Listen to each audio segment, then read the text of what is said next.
欢迎您回到新闻大白话的节目现场，我是前子，介绍这1个小时的来宾。首先是资深媒体人董志森，大家好，以及国际政治专家赖玉强老师。主持人好，观众朋友大家好。另外是前海军舰舰长吕律师。主持人好，各位观众大家好。好，我们来看看谁是全球最大的碳排放国呢？美国说是中国，所以您看到中国大陆常驻联合国的副代表耿爽，他就生气了。他直接讲说：“我不再含蓄。”好，我们来听听看他的反击。既然美国代表这次不这么含蓄，直接点名了，那我也就不再含蓄了。中国确实是现在全球碳排放总量最大的国家，对此我们并不讳言。但是中国也是全球公认的履行减排承诺意志最坚定、行动最有力、效果最显著的国家。反观美国，2度退出巴黎协定，已经成为全球应对气候变化合作最大的障碍。好，大家知道川普总统其实不相信温室效应，其实不相信气候变迁这件事情，所以他2度退出所谓的这个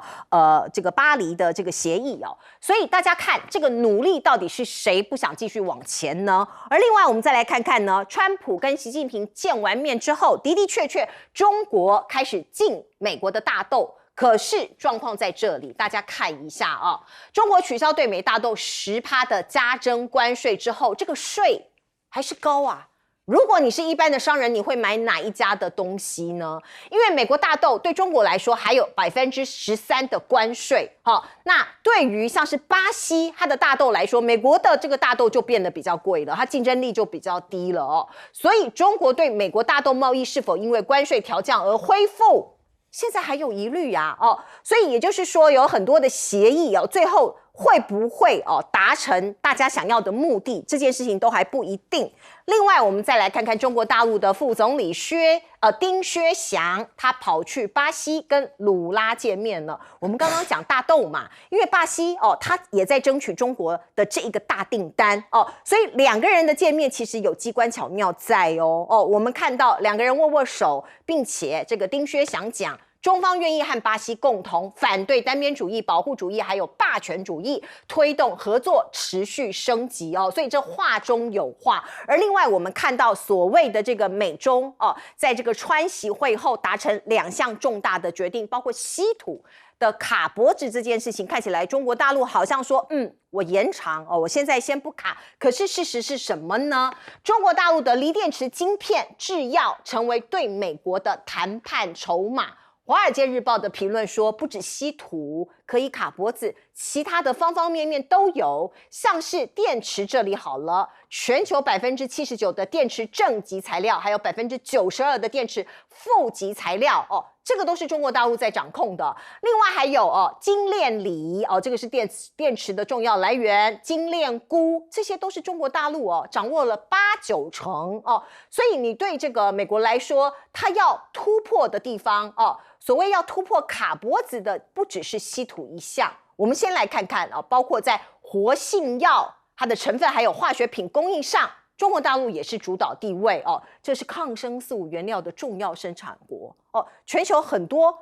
每一个地方每一刻每一秒都在用这个抗生素。如果中国大陆要卡的话那恐怕很多像是美国它是没有办法接招的。而美国我们来看看，包括它要拿这个稀土或是稀有的原料，所以它进行了一项所谓的稀5+1的一个这样子的一个高峰会，它跟哈萨克、乌兹别克、吉尔吉斯、塔吉克还有土库曼，大家知道这些中亚的国家的元首来会面，说哎呦，我们这些关键的矿产麻烦你供应给我所以要多元化。那当然像这样子的会议是2个大国 G2 正在拉人拉资源，在找资源。可是我们再来看看美国也一方面也在做小动作吗？他要赌东协帮中国你这些国家跟我做贸易协议跟美国进行贸易协议里头暗暗的藏了毒丸条款。这些签署的内容会有但书说，如果危及美国基本利益或是对美国国安构成实质的威胁像这个协议都会终止所以美国某种程度呢，在很多地方也在卡中国大陆。那另外呢，我们看到越南这个是美国的战争部部长赫格塞斯，他11月初第一次访问越南，两边呢也在说要合作在国防问题上面。只是呢，越南对于川普科高关税这件事情很不爽啊，取消能源援助这些都很不开心，所以暗中加强向俄国军购，并且在外交上靠拢中国跟北韩。你看每个国家都有算计，每一个国家不会挨这个静静的挨棒子哦，都会有其他的管道。那另外我们看到中泰之间的关系，过去可以说一直都交好，那建交50年来第一次，泰王夫妇下个礼拜要访问中国大陆，而且习近平会亲自接见，并且设国宴接待。大家看到画面上，这个就是他们的泰国国王瓦吉拉隆功和他的皇后两个人会到这个中国大陆北京去访问。而另外，我们再来看看日本跟中国大陆的关系现在如何了呢？过去抵制日本的水产品进入中国大陆，当然是跟核电厂的泄漏有关那现在首批北海道的扇贝已经出货到中国大陆去了，说是有6公吨的冷冻扇贝，尽管量这个数量不是很大，可是这就是第一步所以看到世界的局势还在不断的变化当中。来了，老师，中美这一次是在联合国安理会那么2个常任理事国吵起来了。这个最主要的就是美国在那边呛中国大陆说你是最大的排放国。那刚开始的时候，美国没有点名就是说有一个安理会的常任理事国是全世界最大的碳排放量国等等，好像在指责中国大陆很不负责任。后来耿爽第2次也没有点名的，就是说有另外一个国家不断的退出这个巴黎这个协定，而且呢，它的人均排放量才是世界上最大的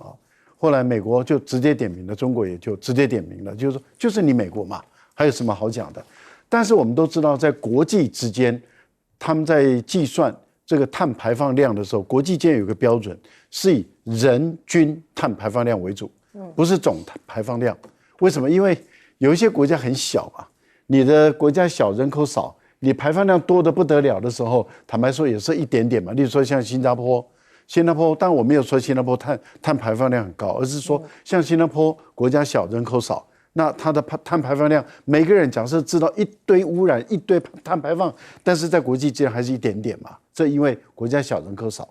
可是问题就在于，所以全世界都知道，碳排放量基本上的计算是以人均为主。所以中国直接就讲，我是14亿人口你美国才3亿多人口，人均碳排放量也是中国人的几倍。这个就讲第一个。第二个，碳排放量的计算标准，第2个就是以人均所得，也就是说，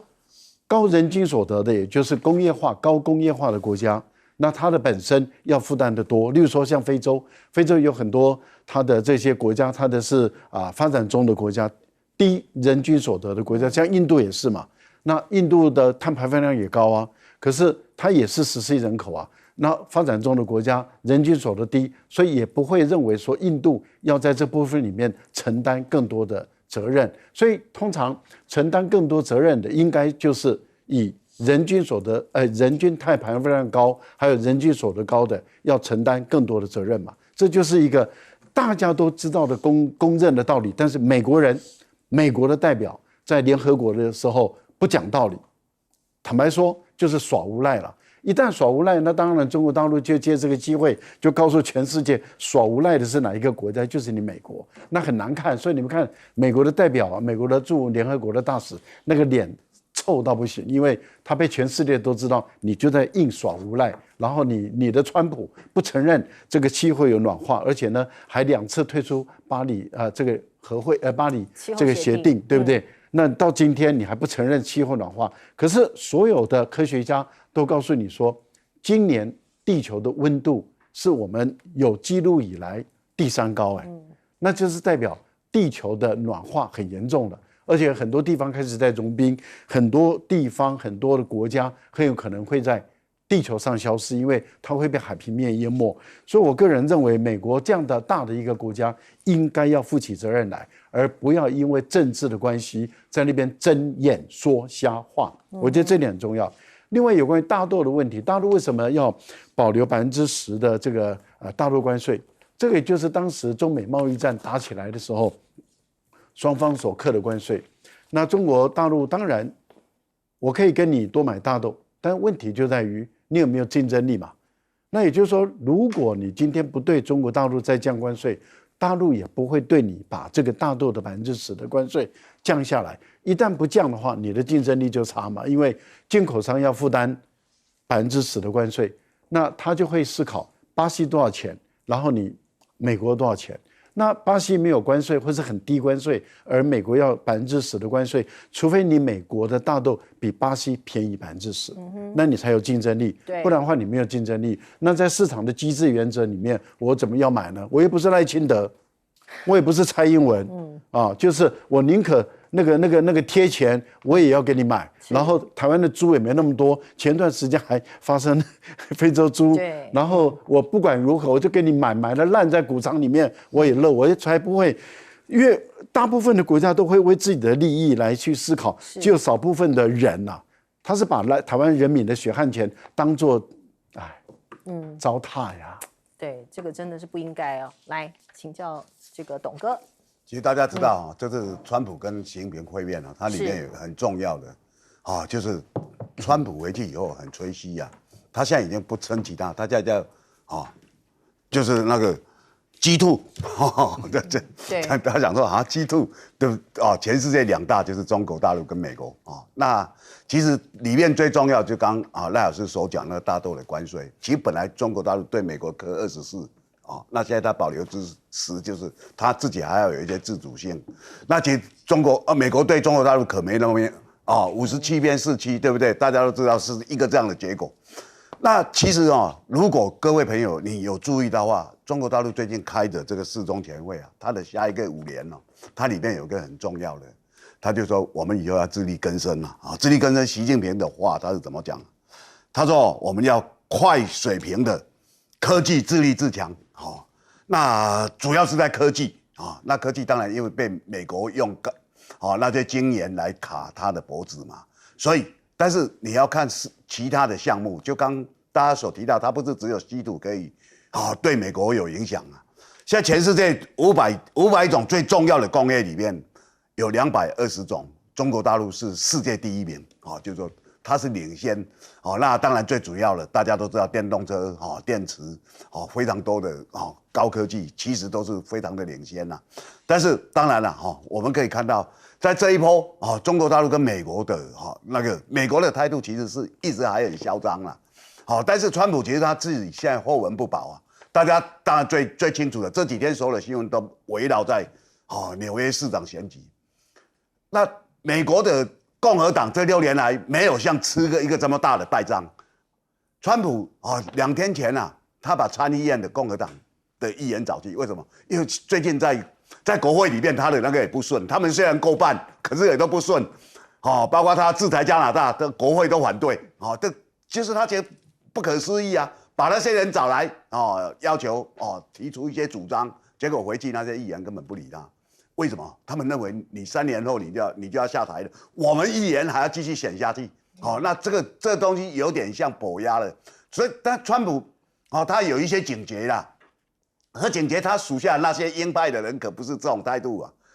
大家看到了这个情况，其实就会觉得说，哇，那他们现在是打算怎么办？如果你眼睁睁的看就知道，譬如说大家刚刚讲他的战争部长跑去越南他想拉拢这个东南亚这些，对不对？然后川普去拉拢中亚5国，这5国其实我们知道，中国大陆跟中亚的关系是非常密切。他们每2年就有一个中亚峰会嘛，今年6月在哈萨克斯坦，那时候习近平还亲自去嘛。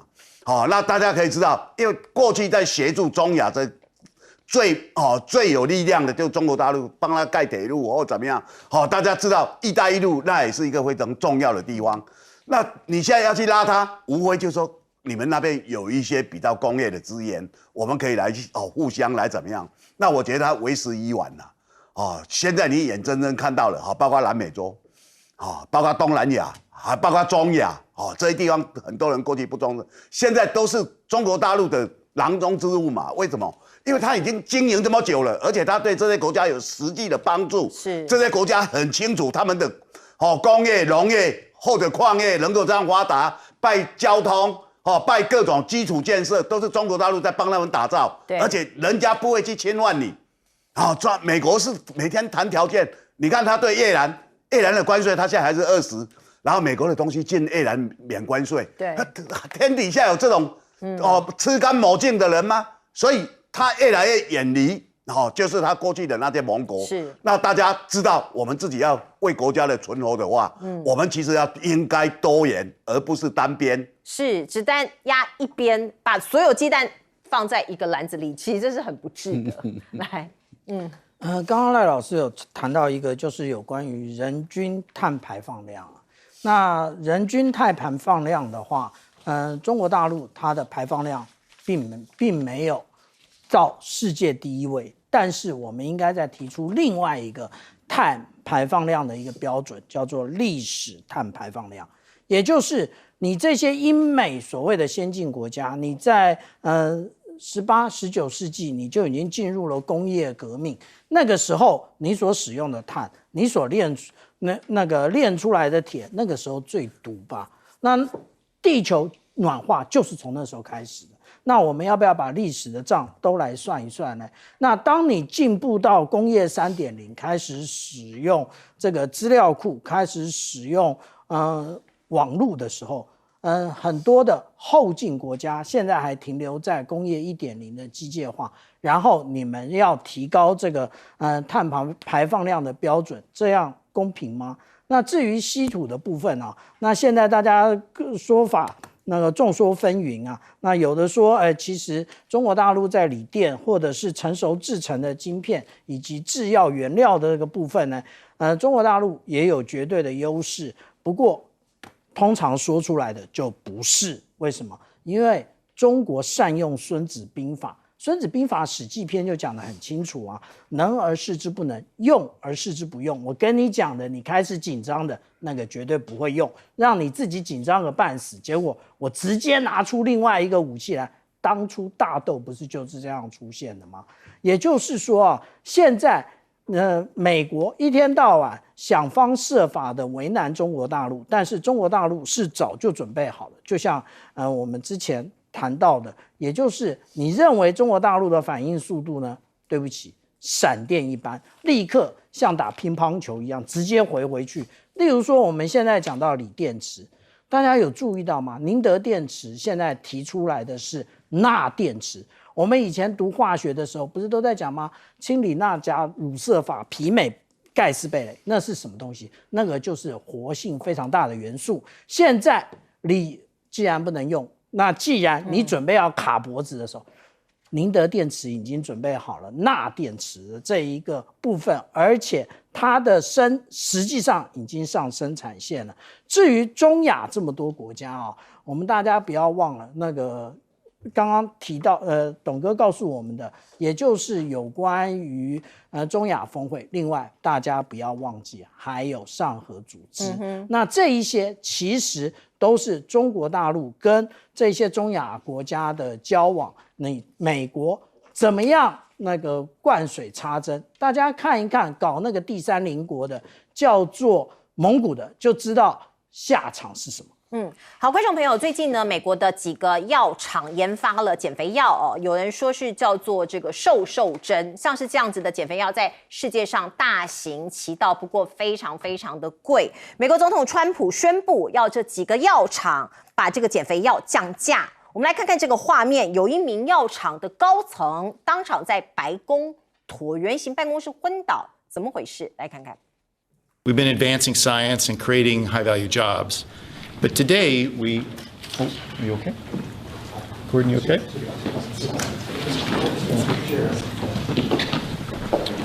Yeah.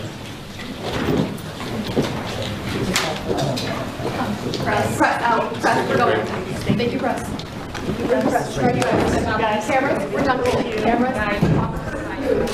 好，你可以看到白宫的幕僚人员立刻出来，把这个记者赶离开这个椭圆办公室，并且把直播给中断。这已经是这个川普其实上任之后的第2次，上一次有一个小女孩倒下来。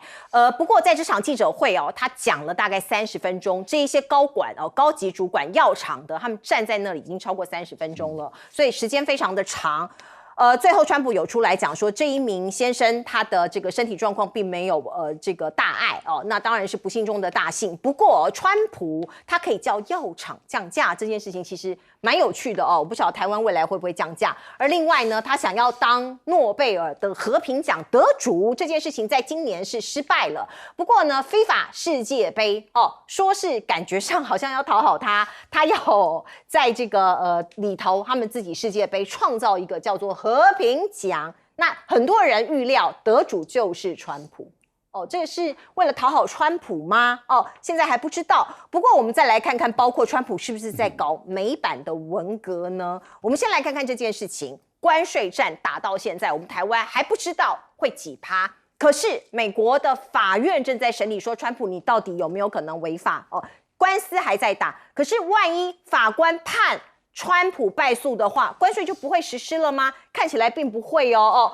我们看到呢，这个有 B 计划哦。川普其实政府已经讲了，即使法院判我败诉，影响还是有限。也就是说，这个关税战会持续的打下去。而另外，我们刚刚讲到美式的文化大革命是什么意思呢？这个是来自于北京大学的法学教授张千帆，他在《卫报》上的评论哦。他说，川普不仅公开称赞习近平是伟大的领袖，还以整顿官僚、惩治敌人为名，成立政府效能部，清洗联邦体系要求官员跟媒体展现绝对的忠诚。这件事情对一向以民主为师、以民主为名的美国来说，其实某种程度真的是跟过去差非常的大。所以张千帆老师就说，老实说，我现在更怕批评川普，反而不太怕批评习近平。而另外呢，印度跟美国的关系是不是又变，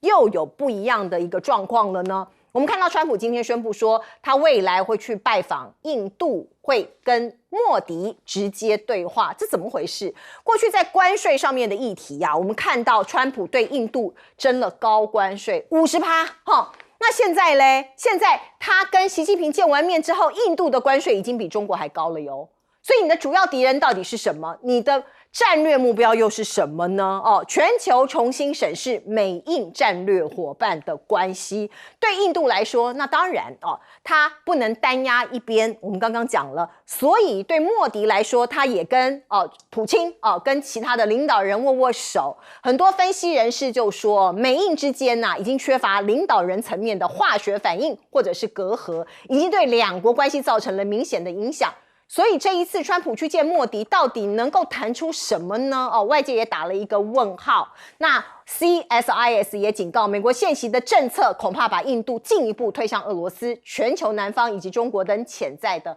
合作伙伴。那我们看到呢，印度现在在推动一项卫星服务对华脱钩，某种程度它禁止国内的广播公司使用中国的卫星服务。那它取而代之的是什么呢？ SpaceX 的星链服务进军印度了。我们看到马哈拉什特拉邦现在抢先体验了，这又代表什么？来请教赖老师。首先我们看到药厂的压力很大了，因为这个川普很明显的就是要他们这些像减肥药了等等的，他们要把药价降。其实我们一般消费者当然很乐于听到这个消息，但是大陆跟美国用的手段似乎不太一样啊。像美国的手段就是用行政命令来压就是我用我总统的这种威望威力或者是你如果不降的话，那我就去查你水表，或者是对你施加压力，或者给你课税或者是什么那当然这些药厂的老板每个人被赶鸭子上架，一定要被规定到白宫排站在那边来背书说我的药价要下降。这个他们的压力很大，而且呢你想想看年纪也不小了而且一早就要起床，因为你还要安检呢你又不是说随便你就可以好像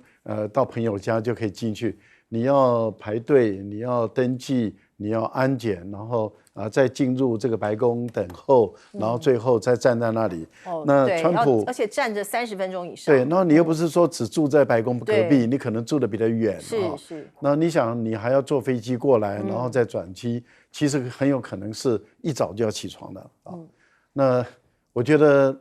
身体比较弱的，或者是因为我想为什么会有小孩子也会晕倒，最主要就是因为你一早就要起来了。那这个孩子睡觉都睡不够等等。我觉得这个发生的这种情况已经一而再再而三发生，这代表什么？代表川普真的是有点好大喜功，他很喜欢背后站满人，然后来帮他背书，这样的显示出他的英雄。但是大陆的做法不太一样，大陆做法它是把整个药厂各个医院的采购药的把它集中起来，集中了以后呢，那就变成是我跟你国际的药厂在议价的时候啊。就是说你如果你不愿意降价，那你就很难进我中国市场。为什么？因为我是所有的医院但在联合采购，那联合采购就有一个对口，你不可能像过去一样，你可以各个击破啊。那所以这样的情形，国际的药价当然就下降嘛。可是你要怎么样能够谈到一个好的药价，就是你必须要对药了解。也就是说，整个制药的过程跟它的成本跟它的利润，你给它一个合理的利润的时候，它就能够接受。那一般来讲，当它能够垄断，或是当它独占的时候，它可能就用天价的方式来卖，那就贵到不行。那我想，这个都是消费者的福音了。美国用行政命令也达到消费者想要得到的结果，中国用这个统一市场、采购市场的方法也达到消费者要的结果，我觉得都是好事情。但是现在的在美国的社会里面，为什么北大这位教授他的观察，他就发现说，川普都在煽动 MAGA， 民粹主义。其实我觉得这个跟台湾真的很像，台湾也有人在煽动青鸟，然后再煽动一些这个在网络上的这些极端分子，然后去攻击不管他同党的或是他党的，然后去在网络上去抹黑攻击，然后甚至就要对他构成人身的威胁。这个部分里面其实或是清算斗争，你看我们在网络上，你只要这个你的意见，例如说像我常常会对于这个赖清德的一些做法我有意见，我可能就会遭到一堆的攻击然后那个攻击很明显的就是也有来自自发性的，那但是也有来自组织系统性的也有来自被动员性的等等。但这样的一个情形下就会批斗我觉得这个是一个很危险的事情。但是我们看到现在在美国的社会来说，你只要否定或是不赞成这个川普的政策，很有可能就会被 MAGA 群起而攻之。那这个已经构成了一种巨大的一种威慑力，这个是不是很好？但是美国我觉得很遗憾的，他们的整个社会其实都走向台湾，也就是随便就把一个人拿到网络上来批斗这个真的是一件我们已经都习惯了，我们也都饱经这种折磨，但是也都练了金刚不坏之身。但是很多人在美国可能正要准备开始要去锻炼这种金刚不坏之身，因为原来台湾的这种低质的这种民粹主义的文化已经渗透到美国去了。来，董哥，大家记得这2天有个新闻，就是美国前副总统钱尼过世了。钱尼那他当然是大家知道小布希时代的副总统过去也当过国防部长，共和党里面非常强硬的，他非常讨厌川普，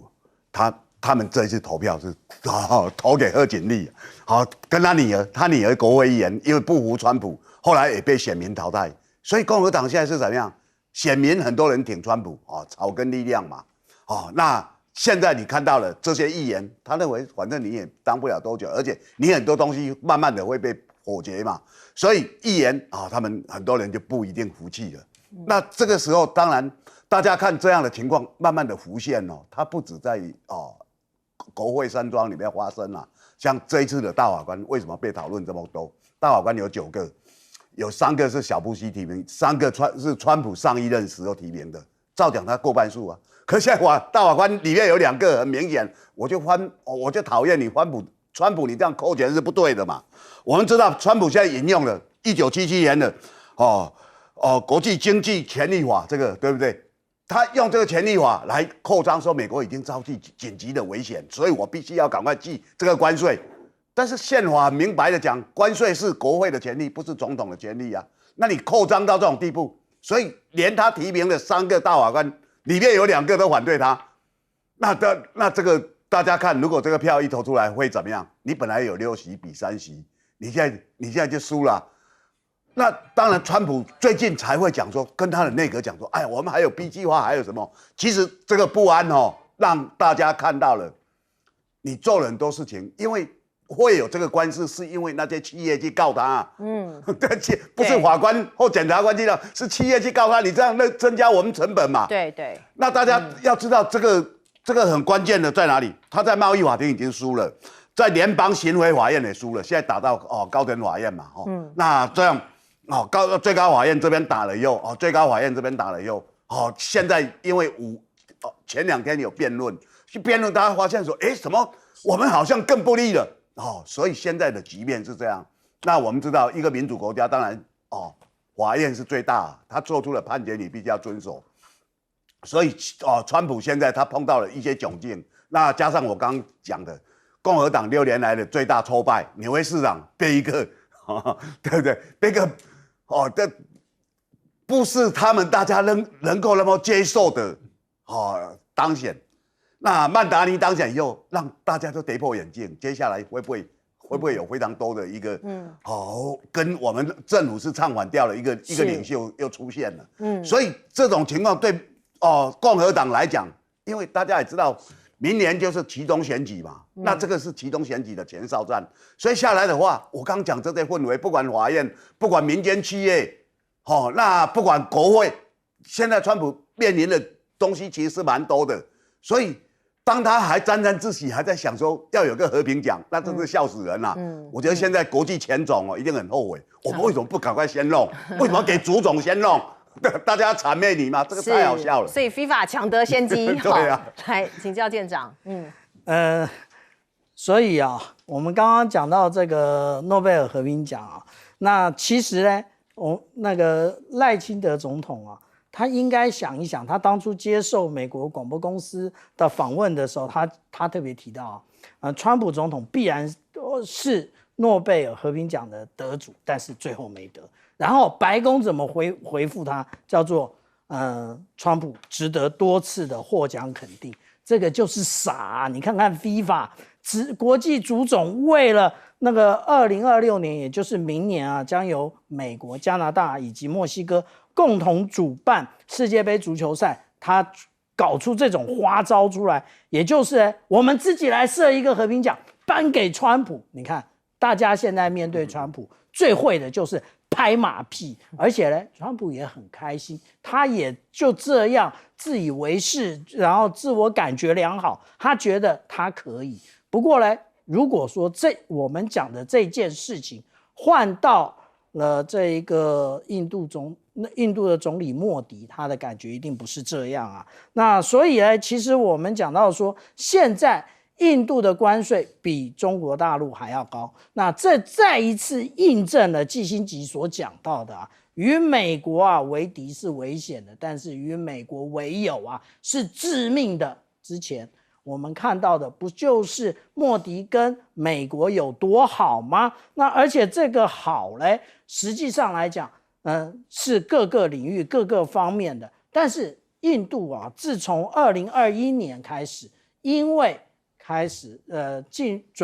到2024年，也就是进入了俄乌战争之后，他突然发现了发财的管道，也就是大规模的进口这个原油。它的原油进口量是在现在进口的总量是2021年的19倍，他自己用得了那么多吗？他用不了，他其实通通拿出来卖。那拿出来卖，他不但赚差价，而且他的人民通通都有工作。这个也就是莫迪现在他也不会欢迎你，因为我赚钱就好，跟你在一起，我只会付出更多的代价而已。解放军的第3艘航母福建舰已经正式入列服役了，而且是在前天11月5号在海南的三亚某军港举行。你看到中共总书记习近平等高层出席。不过您看到的这一支影片呢，是在2天前由这个中国大陆这边释出的，这是中国的军工处发出的影片，并且说，知道你们已经等2天了，别急，先看看这个。这个是一个看到中国大陆建军有一个非常重大的一个表现。那您看到，包括习近平在这个地方，在三亚那正式也都这个有一个仪式。我们现在看到是在仪式举行过了2天之后才对外发布像您看到的这个影片所以之前这个应该说是保密到家滴水不漏。我们看到习近平他还进入了驾驶室查看执勤的站位，在航舶日志上郑重签名，也进入了弹射综合控制站仔细的观察工作流程，而且亲自按下了这个按钮。所以这个对中国大陆来说呢，因为外界不断的在揣测说，你这个陆舰是什么时候会下水饺，什么时候会服役啊？现在大家看到它已经正式的对外宣布，包括这个福建舰航母一艘903型的综合补给舰，一艘075型的2栖攻击舰，以及一艘055型的飞弹驱逐舰，2艘052D 型的飞弹驱逐舰，一艘近海侦察船，它是一个战斗的群。不只是一艘航母，是一个战斗群说是1天之内7艘军舰正式服役。不过有一些东西还是要待确认包括我们看到这个中国大陆的军工现在急速的爆发，急速的蓬勃，至少我们看到的讯息是这样。那美国当然会很紧张包括新款的歼36型、歼50的战机在西北大漠空军基地试飞，这个都是有一些影片释出来。那卫星图显示，我们刚刚说到了美国很这个关切像是 CNN 他们有一个视觉调查团队，在中国大陆发现了136个火箭设施，并且发现其飞弹武库正以前前所未有的速度扩张所以你看到，包括从卫星的图片或者释出的影片，都可以看到，也可以稍微了解中国大陆的军工产业爆发的能量跟速度。而另外在航空或者是航天的产业呢，中国大陆也发布了2025北斗产业发展指数实现1级量产的规模，在航天的方面，在卫星的方面都可以看到有很大的进展。驻德美军陷困境吗？我们看到，因为现在美国政府停摆这件事情还没有落幕，所以有一个官网大家就看到了美国陆军在德国最大的驻军单位美国陆军巴伐利亚驻军的官网很短暂的出现了向士兵提供德国食物银行的各种资讯的指南大家看到吓了一跳，很害怕，很惊讶他很快就把这个网站给撤了下来。所以大家也都在怀疑说，这些没有领到薪水的士官兵到底是不是他们现在急需受到一些援助。而中国大陆还有一个仿生人在突破，我们知道未来是 AI 的世代，而您看到小鹏机器人这个找女生真人假扮，包括您看到这个女孩子她走路的一个体态形状跟步伐都跟真正的女孩子一模一样所以某种程度它也在 upgrade 它的各种的一个所谓机器人的衣物啦，还有它整个过程啦。那另外我们也可以看到首型科技精灵计划这个是一个机器人的一个对话，我们来听听看，这是来自于首型科技的仿生机器人。来，请导播让我们看看。刘老师，我好困，你下班了吗？我想先休息了。这还早吧，可以再待1个小时。啊？怎么会还有这么久？那个假发什么时候可以给我戴上啊？这个假发还得再调整一下，下次再给你吧。哈，期待。那我就再等5分钟好了。好，您现在看到的不是科技电影这个是现实中在中国大陆正在上演的一个科技上面的进展。你刚刚看到这个机器人，它的外形，因为它假发还没有戴上去，它的外形其实跟真人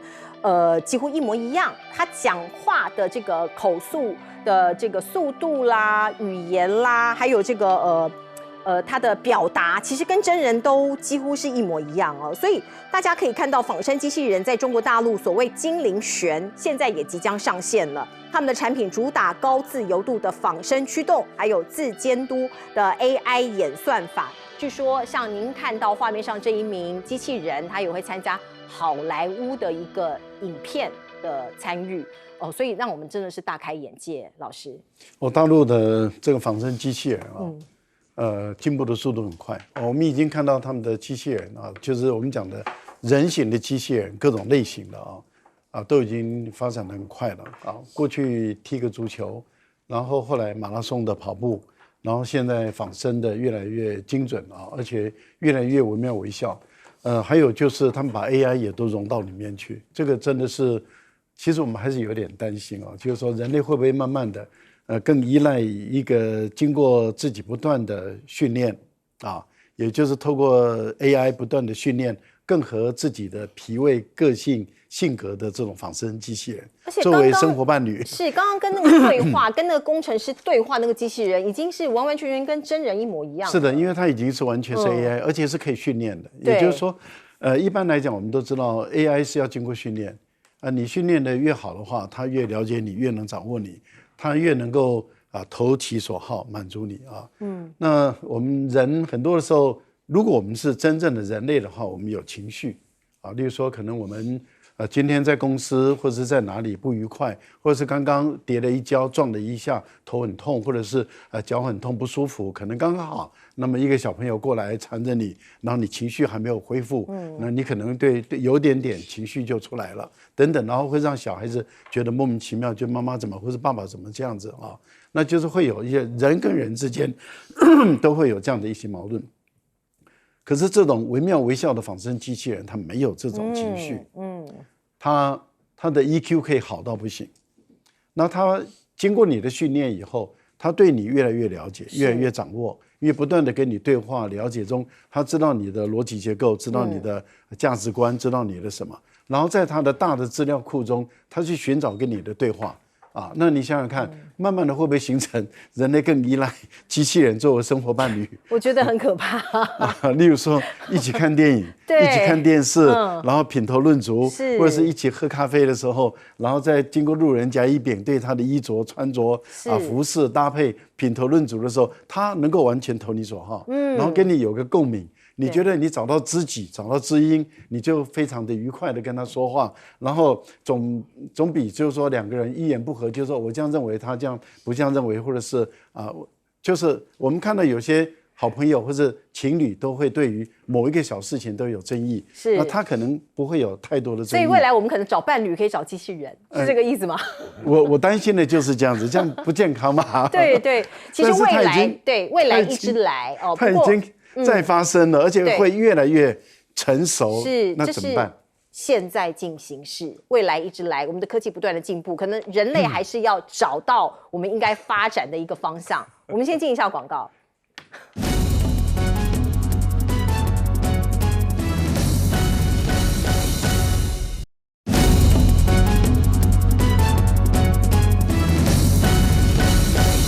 好，对岸的第3艘航母福建舰已经正式服役了，而且这是一个战斗群，看起来已经成军。来请教舰长。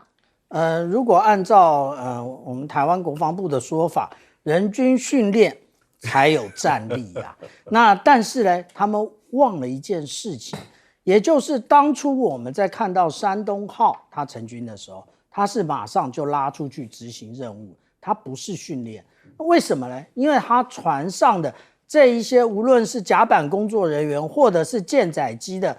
飞行官，他早就已经训练好了啊。那大家对于他到底什么时候成军的啊？其实如果我们回头看礼拜三下午3点到4点，我们新闻大白话的节目的时候，小舰长那时候就讲了，也就是应该已经成军了。为什么？因为我们透过很多的一个开放性情报可以看得很清楚啊。那这是密商，也就是中国大陆的它的一个遥感地理服务，但是它的其实解析度并没有这么好。但是我们已经看到，那个时候我们就已经看到了，也就是在星期3的早上已经看到它已经舷号已经上了，那它的舷边呢也同样有。那这个时候其实我们很难判断，但是礼拜3的时候，我们看到另外一件事情，也就是它拉起了全舰式。对于海军来讲，全舰式一定是例如说国庆啊，或者是舰庆啊，或者是成军的时候才会拉。那我们相对应前面的这一艘其实是山东舰，它就没有拉全舰式啊。那另外我们还看到了它的一个首日风，首日风的时间更清楚，也就是11月5号。那这种种都是告诉我们它成军的时间，所以其实现在透过这一种开放性情报啊，就可以掌握很多。那至于他们的训练呢，不用怀疑。那而且最重要的，福建舰不是针对台湾，现在在台湾周边进行这一个联合战备警巡的，直接从陆地起飞就好，根本不需要这个福建舰。福建舰是进行这个反介入的这一个军事行动的，也就是反美国介入。好，我们进一下广告。